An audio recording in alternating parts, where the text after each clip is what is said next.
మీ ముందు మంచిగా ప్రవర్తిస్తూ మీ వెనక మాత్రం చెడుగా మాట్లాడుకునేటువంటి వాళ్ళు ఎందుకు మాట్లాడతారో తెలుసా? ఒకటి, వాళ్ళు మన స్థాయికి చేరుకోలేనప్పుడు మనల్ని ఏమి చేయలేక మన వెనక మన గురించి మాట్లాడుకుంటూ ఉంటారు. అలాగే రెండో అంశము, నీ దగ్గర ఉన్నది వాళ్ళ దగ్గర లేనప్పుడు కూడా అసూయతో లోపల రగిలిపోతూ మన వెనకాల మన గురించి చెడుగా మాట్లాడుతూ ఉంటారు.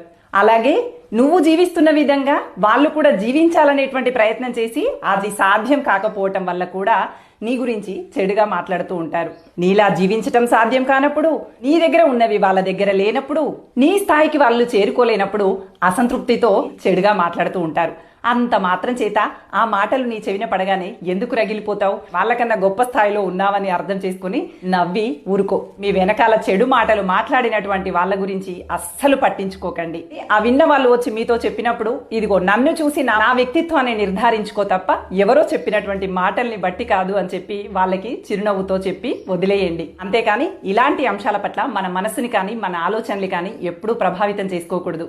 మీ ముందు మంచిగా ప్రవర్తిస్తూ మీ వెనక మాత్రం చెడుగా మాట్లాడుకునేటువంటి వాళ్ళు ఎందుకు మాట్లాడతారో తెలుసా? ఒకటి, వాళ్ళు మన స్థాయికి చేరుకోలేనప్పుడు మనల్ని ఏమి చేయలేక మన వెనక మన గురించి మాట్లాడుకుంటూ ఉంటారు. అలాగే రెండో అంశము, నీ దగ్గర ఉన్నది వాళ్ళ దగ్గర లేనప్పుడు కూడా అసూయతో లోపల రగిలిపోతూ మన వెనకాల మన గురించి చెడుగా మాట్లాడుతూ ఉంటారు. అలాగే నువ్వు జీవిస్తున్న విధంగా వాళ్ళు కూడా జీవించాలనేటువంటి ప్రయత్నం చేసి అది సాధ్యం కాకపోవటం వల్ల కూడా నీ గురించి చెడుగా మాట్లాడుతూ ఉంటారు. నీలా జీవించటం సాధ్యం కానప్పుడు, నీ దగ్గర ఉన్నవి వాళ్ళ దగ్గర లేనప్పుడు, నీ స్థాయికి వాళ్ళు చేరుకోలేనప్పుడు అసంతృప్తి